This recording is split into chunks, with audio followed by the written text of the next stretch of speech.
বৃহস্পতিবার গভীর রাতে কৈলাসহর মাগরুলি মাধ্যমিক বিদ্যালয়ে দুঃসাহসিক চুরিকাণ্ড সংঘটিত করে চোরের দল। ঘটনার বিবরণে জানা যায়, বৃহস্পতিবার গভীর রাতে চোরের দল মাগরুলি মাধ্যমিক বিদ্যালয়ের একটি ক্লাসরুমের দরজা ভেঙে ক্লাসরুমের ভিতরে প্রবেশ করে 3টি ফ্যান, টিউবলাইট, বিদ্যুতের তার, বিদ্যুতের বোর্ড চুরি করে নিয়ে যায় চোরের দল।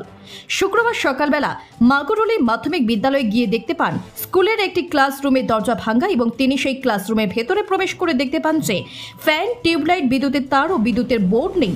কে বা কারা গতকাল গভীর রাতে চুরি করে নিয়ে যায়। পরবর্তী সময় স্থানীয়রা এসে ঘটনাস্থলে ভিড় জমায় এবং উক্ত বিষয় নিয়ে স্কুলের প্রধান শিক্ষক ইরানি থানায় একটি লিখিত আকারে অভিযোগ দায়ের করেন।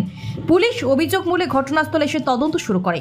সাংবাদিকদের মুখোমুখি হয়ে স্কুলের প্রধান শিক্ষক জানান, 2023 সালের জুন মাসে একইভাবে চুরি হয়েছিল ওনার স্কুল। এইবারও পুনরায় সেই স্কুলে হাত সাফাই করে চোরের দল। তাই তিনি প্রশাসনের কাছে দাবি জানান যাতে দ্রুত প্রকৃত চোরকে আইনের আওতায় এনে উপযুক্ত শাস্তি প্রদান করে প্রশাসন। কৈলাসহর থেকে শুভঙ্কর দাসের রিপোর্ট, RTV ত্রিপুরা। থানাতে আমরা জিডি এন্ট্রি করেছি।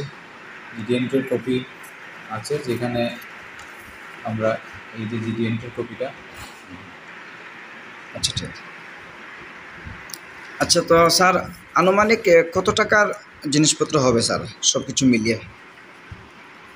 টাকা বলতে আসলে ফ্যানগুলি ডিপার্টমেন্টের সাপ্লাই, তবু আনুমানিক এর কত টাকা? আনুমানিক একটা ফ্যান 1,500 হিসাবে যদি আমরা ধরি, তাহলে 3টা ফ্যান, 3টা টিউবলাইট, এরকম মোটামুটি 3-4.5 6,000 টাকার মতো আমরা 6,000 টাকার মতো জিনিস। কিন্তু টাকাটা এখানে মুখ্য জিনিস না।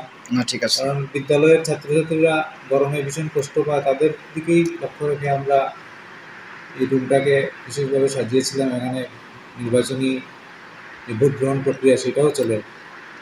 আচ্ছা, তো এর আগে কি আপনার বিদ্যালয়ে কোনো চুরিকাণ্ড সংঘটিত হয়েছে? এরকম জুন মাসে 23 তারিখে সম্ভবত গত বছর এরকম একটা রুমে চুরি হয়েছিল, আরেকটা রুমে, এখানে ক্লাস 9-এর। ওই রুম থেকেও তারা 3টা ফ্যান নিয়েছিল। ওই রুমে কোনো টিউবলাইট নেই।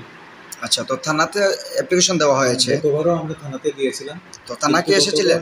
গতবার থানার কেউ আসেনি। এইবার আমরা অ্যাপ্লিকেশন দেওয়ার পর সঙ্গে সঙ্গেই থানা থেকে এসআই এসেছিলেন এবং ইনভেস্টিগেশন করে নতুন রিপোর্ট নিয়ে গেছেন। আমরা আশা করব এইবার হয়তো কিছু একটা হবে। আচ্ছা, এবং এই এরিয়ার একটা বিশেষ সুনাম আছে। মাগরুলি এরিয়া এই পুরো উত্তরাঞ্চলের মধ্যে একটা শান্তিপ্রিয় সুন্দর জায়গা।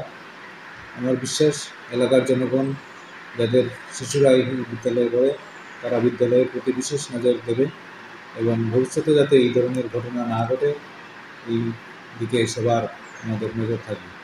ওকে, থ্যাংক ইউ স্যার। নমস্কার।